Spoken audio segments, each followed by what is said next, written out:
मैं युवाओं से एक निवेदन करना चाहूंगा कि ध्रुव राठी के उन्हीं वीडियो को आप एक बार फिर से देखो और उसको गूगल से रिकन्फर्म कर लो। उसमें जितने भी डेटाज दिए हुए हैं वो विवादास्पद हैं, जितनी फिगर्स दी हुई है वो ब्रेन वॉशिंग है। आप अगर उनके वीडियो को देखेंगे तो सिर्फ युवाओं को मनोबल गिराने के सिवाय उसने कुछ भी नहीं किया। नमस्कार, नमो नारायण। सनातन की जीत की आप सबको बहुत बहुत हार्दिक बधाई। जो संकल्प हमने मिलकर लिया था उस संकल्प की यात्रा का प्रारंभ मंगलमय है, लेकिन अब समय है आत्मचिंतन का, विवेचन का और उन षड्यंत्रों का जिन्होंने इस देश को नीचे गिराने में एक भी कसर बाकी नहीं छोड़ी। यूं कहें कि प्रधानमंत्री मोदी जी को हराने की एक विधिवत सुपारी दी गई थी और इस सुपारी को पूरे इंटरनेशनल रैकेट ने एक पूरे अच्छे प्लान की तरह एग्जीक्यूट भी किया। और अगर हम सोशल मीडिया और रिपोर्ट्स पर भरोसा करें तो इस मोदी को हराने की सुपारी के आगे आगे आप थी, यानी कि केजरीवाल की सरकार की आप। और इस आपके साथ की जो टीम का मास्टरमाइंड, कभी उनके साथ सोशल मीडिया का काम करने चुके, उनके लिए वीडियो बना चुके, फिर उन वीडियो को डिलीट कर चुके, उन वीडियो के साथ छेड़छाड़ कर चुका, ऐसा एक व्यक्ति, विवादास्पद वर्ण संकर प्रजा का राठी, ध्रुव राठी। आपको नाम से यह व्यक्ति हिंदू लगेगा, लेकिन सावधान, ये क्रिप्टो क्रिश्चियन है, ये प्लांटेड आदमी है और ये जॉर्ज सोरस का पाला हुआ जर्मन शेफर्ड कुत्ता है। इस इंसान ने भारत के स्वाभिमान को, भारत के सनातन को नीचे करने के लिए एक भी अवसर नहीं छोड़ा। मैं इसके सब वीडियो देख रहा था और आप भी देख रहे थे, और हमारे युवाओं को इसने मिसगाइड करने का एक भी मौका नहीं छोड़ा, चाहे वो डिक्टेटर की हेडलाइन के ऊपर हो, चाहे वो बेरोजगारी के ऊपर हो, चाहे वो अन्य टाइटल्स के ऊपर हो। क्या आपने कभी ध्यान दिया वो क्या इतना बड़ा इन्फ्लुएंसर था जिसको इतनी व्यूज मिलनी चाहिए थी? नहीं। ध्रुव राठी के वीडियो को ज्यादा पाकिस्तानियों ने व्यूज दिला करके ऊंचा किया था, क्योंकि पाकिस्तान में रीतसर आईएसआई ने उसके वीडियो को फंडिंग की हुई है। साथ साथ के जॉर्ज सोरेस के फंडिंग से ध्रुव राठी और टीम ने अपने काम को प्रो हिंदूवादी, एक सॉफ्ट हिंदुत्व का चेहरा दिखाने के लिए यही हिंदू नाम ध्रुव राठी का इस्तेमाल किया, जबकि उसकी पत्नी क्रिश्चियन है और उसके बाकी भी रिश्ते बहुत ही विवादास्पद हैं। आप अगर उनके वीडियो को देखेंगे तो सिर्फ युवाओं को मनोबल गिराने के सिवाय उसने कुछ भी नहीं किया। हाँ, सावधान इसलिए भी होना चाहिए कि आने वाले दिनों के अंदर यही मोदी को हराने वाली जो टीम प्लान कर रही थी, जिसने सुपारी दी थी, ये ध्रुव राठी को राजनीतिक नेता केजरीवाल की तरह भी प्लांट कर सकते हैं। लेकिन सावधान हो जाना है हमें, क्योंकि एक और केजरीवाल पैदा हो रहा है। भगवान करे कि हमारी एजेंसियां अपने अच्छे काम के लिए जैसे समय सर काम कर रही हैं वो काम करें और ये इस तरह के देशद्रोही, समाजद्रोही लोग जल्द से जल्द पकड़े भी जाएं। मुझे गर्व है कि हमारे सनातन भारत में आज भी कुछ ऐसे यूट्यूबर्स हैं जिन्होंने बहुत मेहनत करके उसके कब्र को खोदा और उसकी सारी डिटेलिंग पे कई वीडियोस भी बनाई। उसमें एल्विश यादव का भी नाम आता है। मैं एल्विश यादव को व्यक्तिगत रीत से भी बहुत धन्यवाद करूंगा कि जिस तरह का रिसर्च, एनालिसिस और रिपोर्टिंग उसने की है, काबिले तारीफ है। मैं जो आपसे कंटेंट आज शेयर कर रहा हूं उसमें ध्रुव राठी एक हिंदुत्व का चेहरा खुद को बताता है, लेकिन वो गेरुआ पहने हुए जो गमछे वाले हैं उनको वो छपरी कहता है। आप सोचो, वो जब औरंगजेब की बात करता है तो औरंगजेब को सेक्युलर कहता है, लेकिन छत्रपति शिवाजी महाराज को छत्रपति तक भी संबोधन करने में उसके जीभ में कीड़े पड़ते हैं। इसका मतलब आप समझ सकते हो कि उसको अपने स्वाभिमान, हिंदुत्व और राष्ट्रवाद पर कितना भरोसा और श्रद्धा होगी। ध्रुव राठी जैसा व्यक्ति एक वीडियो में कहता है कि अल्लाह अकबर कहने में कोई दिक्कत नहीं है, क्योंकि अल्लाह अकबर मतलब है भगवान श्रेष्ठ है। नहीं, यही इन्फ्लुएंसर लोगों का काम होता है। अल्लाह अकबर को गूगल करके आप ट्रांसलेशन देखोगे तो इसका अर्थ मात्र इतना है कि अल्लाह ही सर्वश्रेष्ठ है, बाकी तो हम गिनते ही नहीं है, दूसरा कोई है ही नहीं, अल्लाह अकबर बस। लेकिन ध्रुव राठी की नजर में ये सेक्युलर है। जो जय श्री राम कहते हैं उसको वो छपड़ी कहता है। क्या कारण रहा कि ध्रुव राठी को प्लांट करना पड़ा जॉर्ज सोरेस को? रीजन ये कहानी स्टार्ट होती है 2004 से, जब यूपीए की सरकार पहली बार आएगी।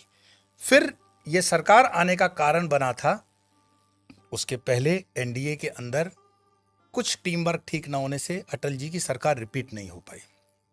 यही 2004 की सरकार यूपीए 2009 में फिर आती है और विदेशी ताकतों को लगता है कि भारत के अंदर पॉलिटिकल वैक्यूम होने जा रहा है, कोई नेतृत्व नहीं है।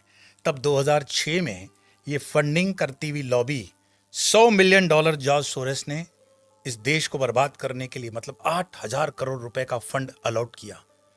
और इस फंडिंग से पहला नेता, जिसको हम कहते हैं क्रिप्टो क्रिश्चियन, जब मैं क्रिप्टो क्रिश्चियन कहूं तो जीसस से इसको जोड़ना मत, क्रिश्चियन मिशनरीज से जोड़ना।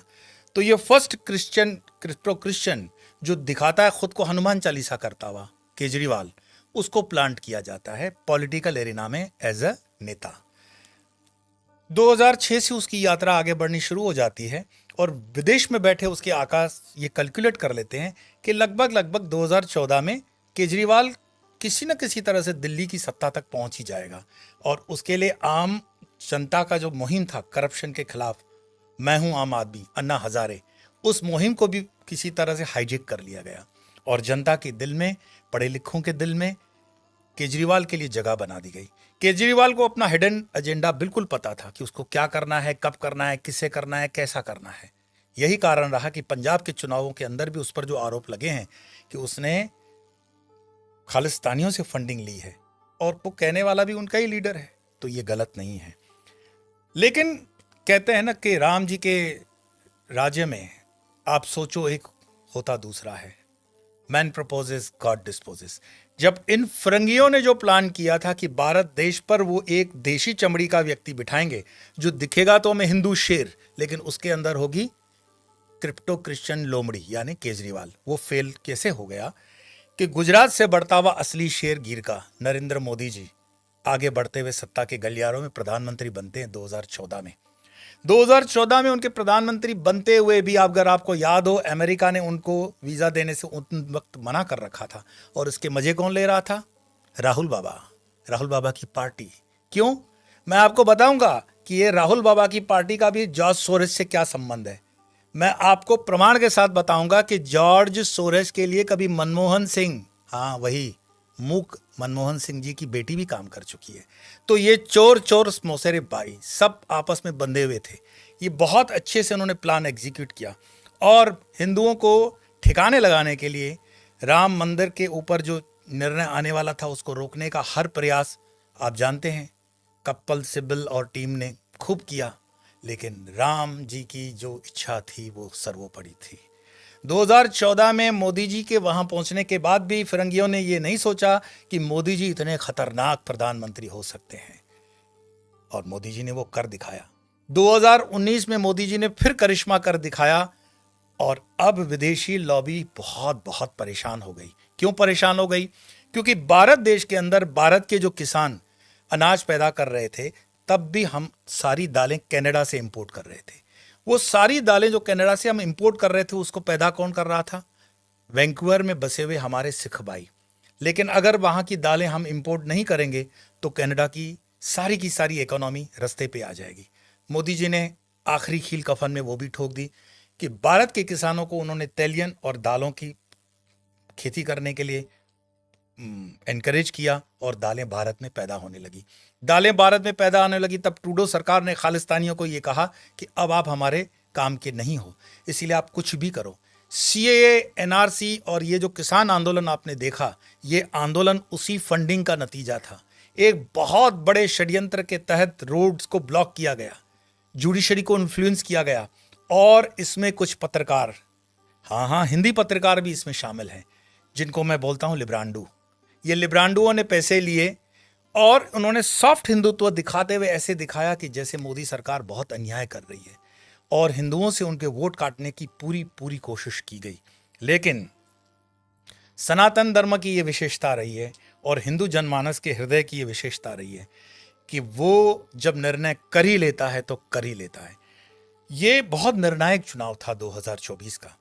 अगर 2024 का चुनाव मोदी जी कहीं थोड़ा आगे पीछे हो जाते तो भारत अपने आप स्वतः ही गुलामी की जंजीरों में जकड़ने की शुरुआत कर लेता। कैसे?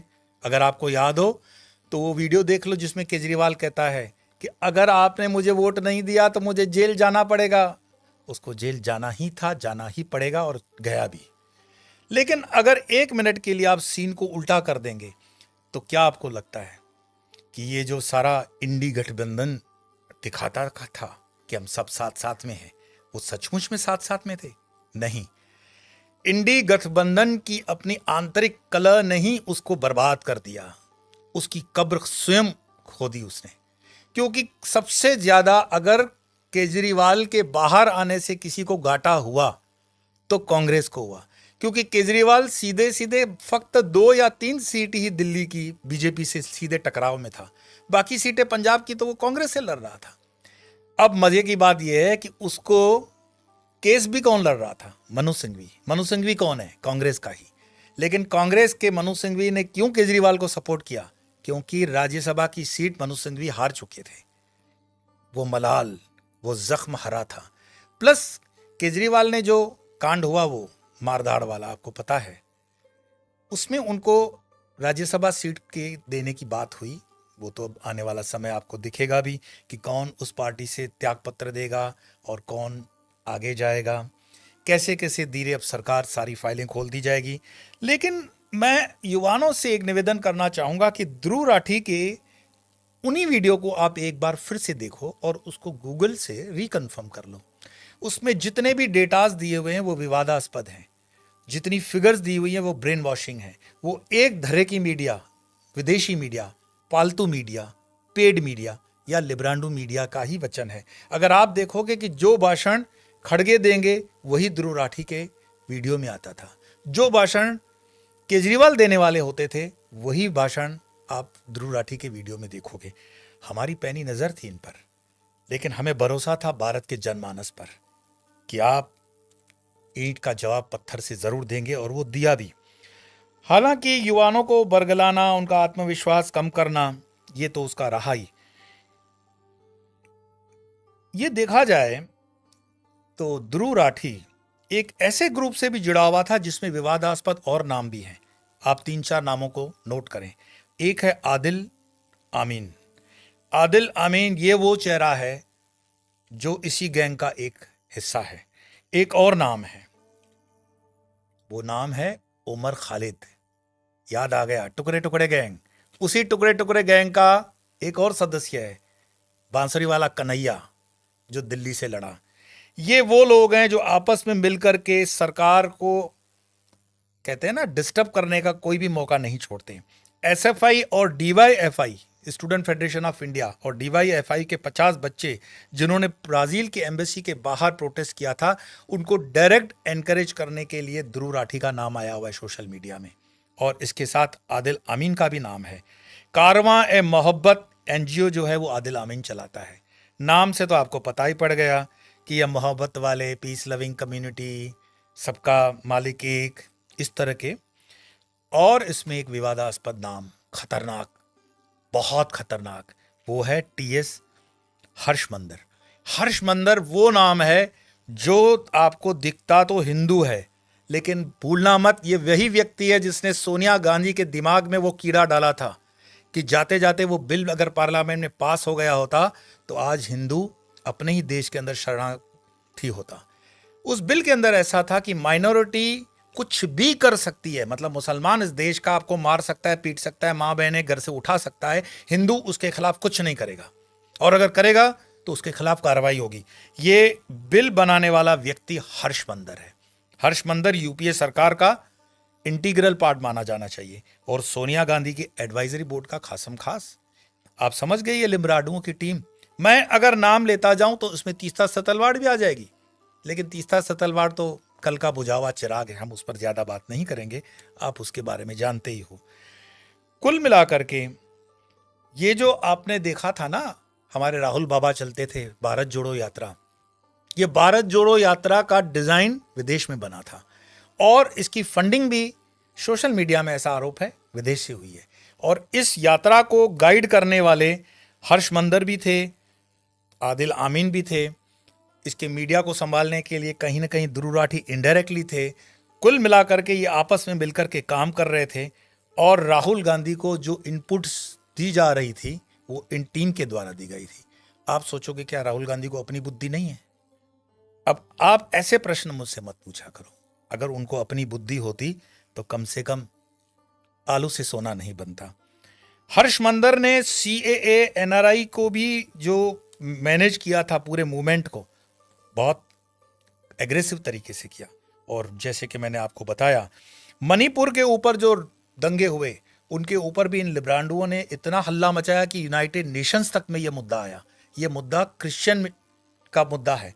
आप भूल जाओगे, एक वीडियो मैं आपको विशेष इस पे बनाऊंगा कि बांग्लादेश की प्रधानमंत्री ने कहा है कि बांग्लादेश की जमीन को काट करके एक क्रिश्चियन देश बनने जा रहा है, जो अमेरिका चाहता है।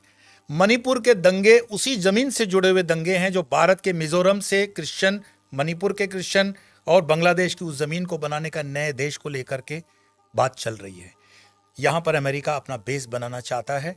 उस चीज को उजागर करने में बांग्लादेश की प्रधानमंत्री ने साहस दिखाया, लेकिन ये पूरा जो जॉर्ज सोरेस और टीम और ये लिब्रांडुओं की टीम ने मणिपुर के दंगों को आगे जाकर के भारत के मिजोरम से भी कटवा करके एक नए देश के निर्माण का भी कार्य करने का प्रारंभ कर दिया। अभी आने वाले दिनों के अंदर NIA, CBI, ED और सबसे बेहतरीन हमारी रॉ, उसका काम बनता है कि ऐसे देशद्रोहियों को घर में घुस के मारे। और मैंने जैसे कि कहा हुआ है कि संत सिर्फ अध्यात्म के लिए नहीं होता है, वो राष्ट्रवादी सोच के लिए होता है। अगर राष्ट्र रहेगा तो सनातन रहेगा, सनातन रहेगा तो हम रहेंगे।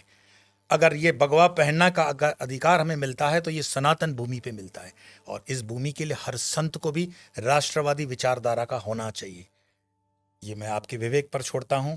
मैं कभी नहीं कहूंगा कि आपको ये वीडियो लाइक करो या इसको आप सब्सक्राइब करो, लेकिन आपको लगता है कि कहीं पे आप इस देश के ऋणी हो, राष्ट्रवाद की सोच है आपके पास, तो कम से कम 5 ऐसे राष्ट्रवादी लोगों तक ये वीडियो पहुंचाने का साहस करोगे। आज इतना ही, फिर मिलेंगे, तब तक के लिए नमो नारायण।